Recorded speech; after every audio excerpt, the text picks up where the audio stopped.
எல்லோருக்கும் வணக்கம். Welcome back to another session of frankly speaking Friday. So ஒரு 2 வீக்ஸ்க்கு முன்னாடி நான் நம்ம சேனலில் ஒரு வீடியோ ஷேர் பண்ணியிருந்தேன். பெண்களுக்கு தெரிய வேண்டிய முக்கியமான 10 விஷயங்கள் அப்படிங்கிற மாதிரியான வீடியோ தாங்க. ஸோ இந்த வீடியோவை நீங்கள் இது வரைக்கும் பார்க்கல அப்படின்னா மேலே ஐ பட்டன்லையும் கீழே டிஸ்கிரிப்ஷன் பாக்ஸ்லையும் நான் அதோட லிங்க் கொடுக்குறேன். கண்டிப்பாக நீங்கள் அதை ஒரு தடவை செக் பண்ணிக்கோங்க. பிகாஸ் இன்னைக்கு நம்ம டிஸ்கஸ் பண்ண போகிற டாபிக் கூட அந்த வீடியோவில் நான் சொன்ன ஒரு விஷயம் தான். ஒரு குறிப்பிட்ட வயசுக்கு அப்புறமா எல்லா பெண்களும் ஒரு 3 to 5 years ஒன்ஸ் கண்டிப்பாக இந்த டெஸ்ட் பண்ணிக்கணும் அப்படிங்கிற மாதிரி நான் சொல்லியிருந்தேன்.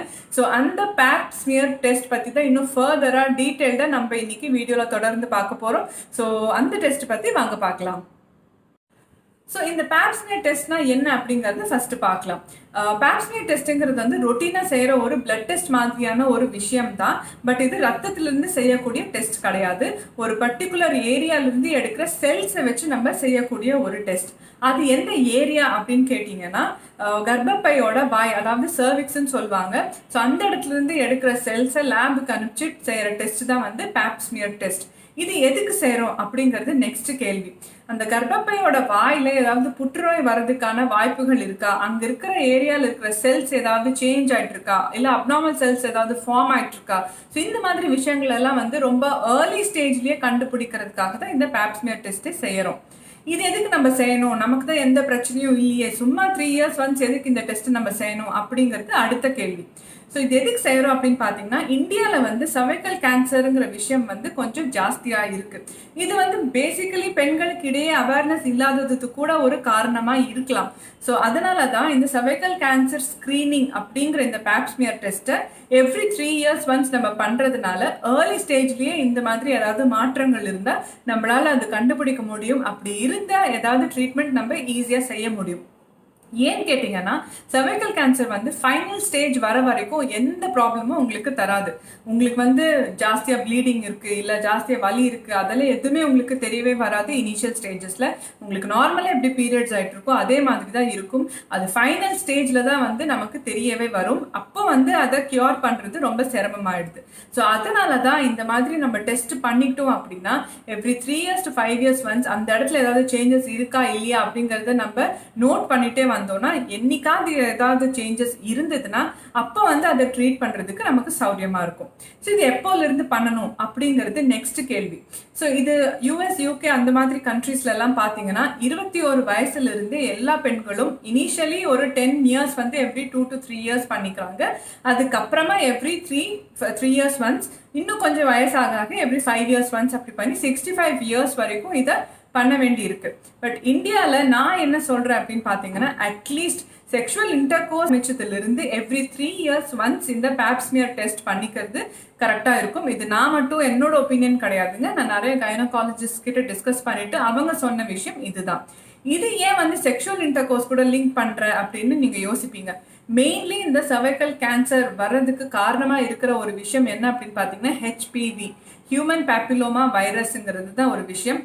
இந்த ஹெச்பிவி வைரஸ் மெயின்லி செக்ஷுவல் இன்டர்கோர்ஸில் தான் வந்து உங்களுக்கு டிரான்ஸ்மிட் ஆகுது. அண்ட் ஆல்சோ இது ஜஸ்ட் பிகாஸ் ஒருத்தங்களுக்கு வந்து ஹெச்பிவி வைரஸ் அந்த இடத்துல இருக்குங்கிறதுனால அது இமீடியட்டாக கேன்சராக மாறும்னு கூட சொல்ல முடியாது. அது ரொம்ப நாளாக டார்மெண்ட்டாகவே இருக்கலாம். அதாவது ஒரு எஃபெக்ட் கூட இல்லாமல் இந்த ஹெச்பிவி வைரஸ் ரொம்ப நாளாக அதே இடத்துல இருக்கலாம், அப்படியே மறைஞ்சு போயிடலாம். Over a period of many years தான் அது வந்து கேன்சராக மாறும். ஸோ அதனால தான் நம்ம இந்த டெஸ்ட்டை மெயினாக சஜஸ்ட் பண்ணுறோம். அந்த வைரஸ் இருந்ததுன்னா நம்ம இன்னும் கொஞ்சம் எக்ஸ்ட்ரா கேர்ஃபுல்லாக இருக்கலாம். அண்ட் ஆல்சோ அதுக்கு ஏதாவது ட்ரீட்மெண்ட் பண்ணலாம். ஸோ இந்த மாதிரி இது இன்னும் டீட்டெயில்டாக பேசணும்னா ரொம்ப லென்த்தி ஆகிடும், ரொம்ப கன்ஃபியூசிங்காக இருக்கும். ஸோ பேசிக்காக நான் சொல்கிறது இதுதான். ஸோ அதனால தான் வந்து செக்ஷுவல் இன்டர்கோர்ஸ் வச்சுக்கிட்டு ஆரம்பிச்சதுக்கு அப்புறமா எவ்ரி 3 years ஒன்ஸ் அட்லீஸ்ட் இந்த பேப்ஸ்மியர் டெஸ்ட் பண்ணிக்கிறது ஆப்டாக இருக்கும். ஸோ இப்போ வந்து பேப்ஸ்மியர் டெஸ்ட்னா என்ன, அது எதுக்கு செஞ்சுக்கிறோம், எந்த ஏரியாவில் நம்ம அதை செய்கிறோம், அண்ட் அது எவ்வளோ இம்பார்ட்டன்ட் செஞ்சுக்கிறது அப்படிங்கிற மாதிரியான விஷயங்கள் எல்லாத்தையும் நம்ம பார்த்துட்டோம். இது வந்து பேப்ஸ்மியர் எப்படி பண்ணுறாங்க, எங்கே பண்ணுறாங்க அப்படிங்கிறது தான் நம்ம பேச போகிறோம். பேப்ஸ்மியர் டெஸ்ட் வந்து எல்லா இடத்துலையும் இப்போ அவைலபிளாக இருக்குது. இது பண்ணிக்கிறதுக்காக ஒரு பெரிய ஹாஸ்பிட்டலுக்கு தான் போகணுங்கிற அவசியம் கிடையாது. பிரைமரி ஹெல்த் கேர் சென்டர்லேருந்து கவர்மெண்ட் ஹாஸ்பிட்டல்ஸ்லேருந்து ப்ரைவேட் ஹாஸ்பிட்டல்ஸ் வரைக்கும் எல்லா இடத்துலையும் இந்த பேப்ஸ்மியர் டெஸ்ட்டை ஈஸியாக நம்ம வந்து பண்ணிக்கலாம். இது வந்து பெரிய ப்ரொசீஜரா, இதுக்கு வந்து நான் என்ன நல்லா கேர்ஃபுல்லாக இருக்கணும் அப்படின்னு நீங்கள் யோசிச்சிங்க அப்படின்னா, இது வந்து ரொம்ப சிம்பிளான அவுட் பேஷண்ட் ப்ரொசீஜர். அதாவது நீங்கள் போனீங்கன்னா ஒரு 10 நிமிஷம் அந்த ஹாஸ்பிட்டலில் நீங்கள் டைம் ஸ்பெண்ட் பண்ணிங்கன்னா போதும், அதுக்கப்புறமா நீங்கள் வீட்டுக்கு வந்துடலாம்.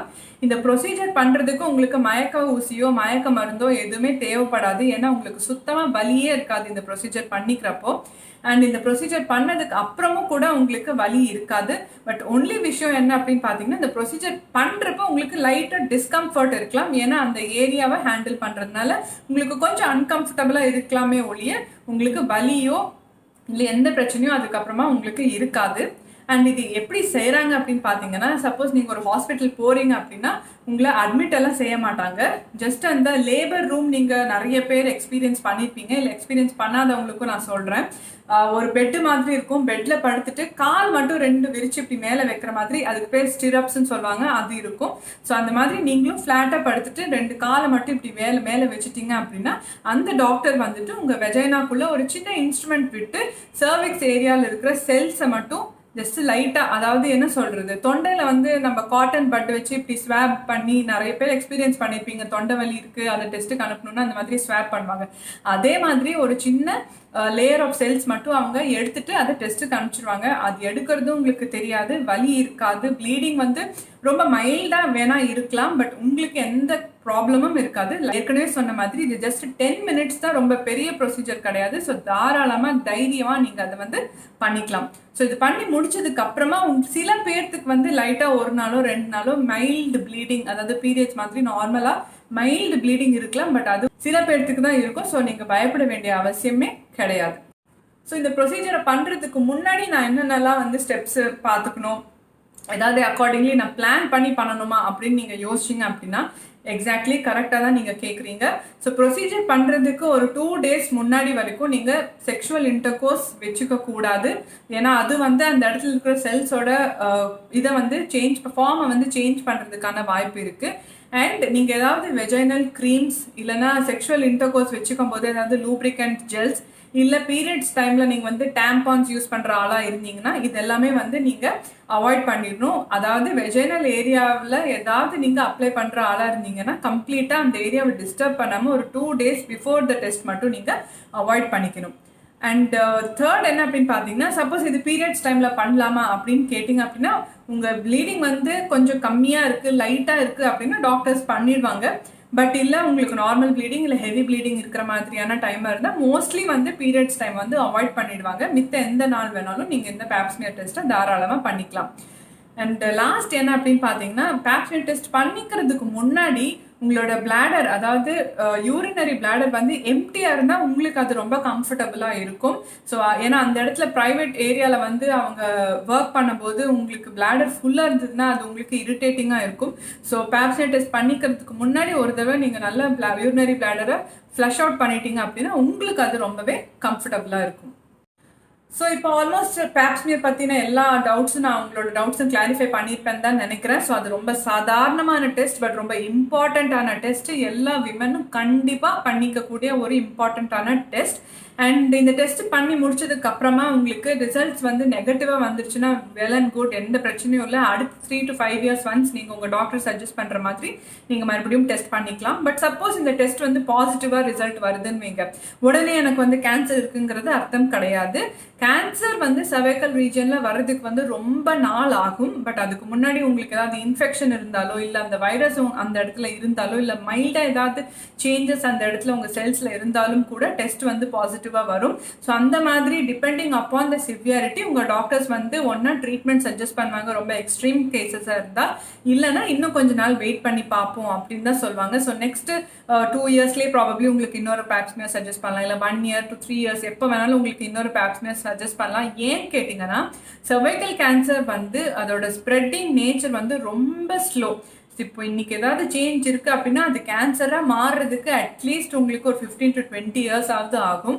ஸோ ஒவ்வொரு பீரியட் ஆஃப் டைம் நம்ம அதுக்கு தான் வந்து 3 to 5 years ஒன்ஸ் இந்த டெஸ்ட் பண்ணிக்கிறோம். ஸோ என்னைக்கு நமக்கு வந்து ஓகே இது ரொம்ப சேஞ்ச் ஆகிட்டே இருக்குது அப்படின்னு தோணுதோ அன்னைக்கு வந்து நம்ம கரெக்டாக ட்ரீட்மெண்ட் ஸ்டார்ட் பண்ணுறதுக்கு சௌரியமாக இருக்கும். ஸோ ஒரு விஷயத்தை பற்றி பயந்துட்டு நம்ம அதை பற்றி தெரிஞ்சுக்காமலையோ இல்லை அதை செஞ்சுக்காமலோ இருக்கிறது வந்து புத்திசாலித்தனம் கிடையாது. அது என்னங்கிறத தெரிஞ்சுட்டு அதுக்கு ஏதாவது ஃபர்தராக ட்ரீட்மெண்ட் செய்யணும் அப்படின்னு அதை செஞ்சுக்கிறது தான் கரெக்டாக இருக்கும். ஸோ இந்த வீடியோ உங்களுக்கு யூஸ்ஃபுல்லாக இருந்திருக்கும்னு தான் நினைக்கிறேன். இருந்துச்சு அப்படின்னா லைக் ஷேர் கண்டிப்பாக பண்ணுங்கள். உங்கள் ஃப்ரெண்ட்ஸ் கூட லைக் பண்ணுறீங்களோ இல்லையோ உங்கள் ஃப்ரெண்ட்ஸ் கூட இந்த விஷயம் எல்லாருக்கும் தெரியணும்னு நீங்கள் நினைக்கிறவங்க கூட எல்லாத்தையும் இதை ஷேர் பண்ணுங்கள். அண்ட் நம்ம சேனலுக்கு சப்ஸ்கிரைப் பண்ணிக்கோங்க. ஏன்னா இன்னும் பல இன்ஃபர்மேட்டிவ் வீடியோஸ் இந்த மாதிரி உங்களுக்காக காத்துட்ருக்கு. அண்ட் இந்த டாப்பிக்கில் உங்களுக்கு வேறு ஏதாவது டவுட்ஸ் இருந்தால் கூட கீழே வந்து கமெண்ட் பாக்ஸில் நீங்கள் மென்ஷன் பண்ணுங்கள். நான் கண்டிப்பாக அதை வந்து உங்களுக்கு கிளாரிஃபை பண்ணி வைக்கிறேன். என்னோட நாலேஜுக்கு எட்டுனதா இல்லைனா கூட நான் என் ஃப்ரெண்ட்ஸ் கூட எங்கள் அப்பா கூட ஒரு டாக்டர் தான், ஸோ அவர் கூட டிஸ்கஸ் பண்ணி நான் ஃபர்தராக உங்கள் கூட எல்லா டவுட்ஸையும் கிளாரிஃபை பண்ணுறேன். ஸோ இன்னொரு இன்ட்ரெஸ்டிங் டாப்பிக்கோட நான் நெக்ஸ்ட் வீக் உங்களை சந்திக்கிறேன். Till then take care, bye பாய்.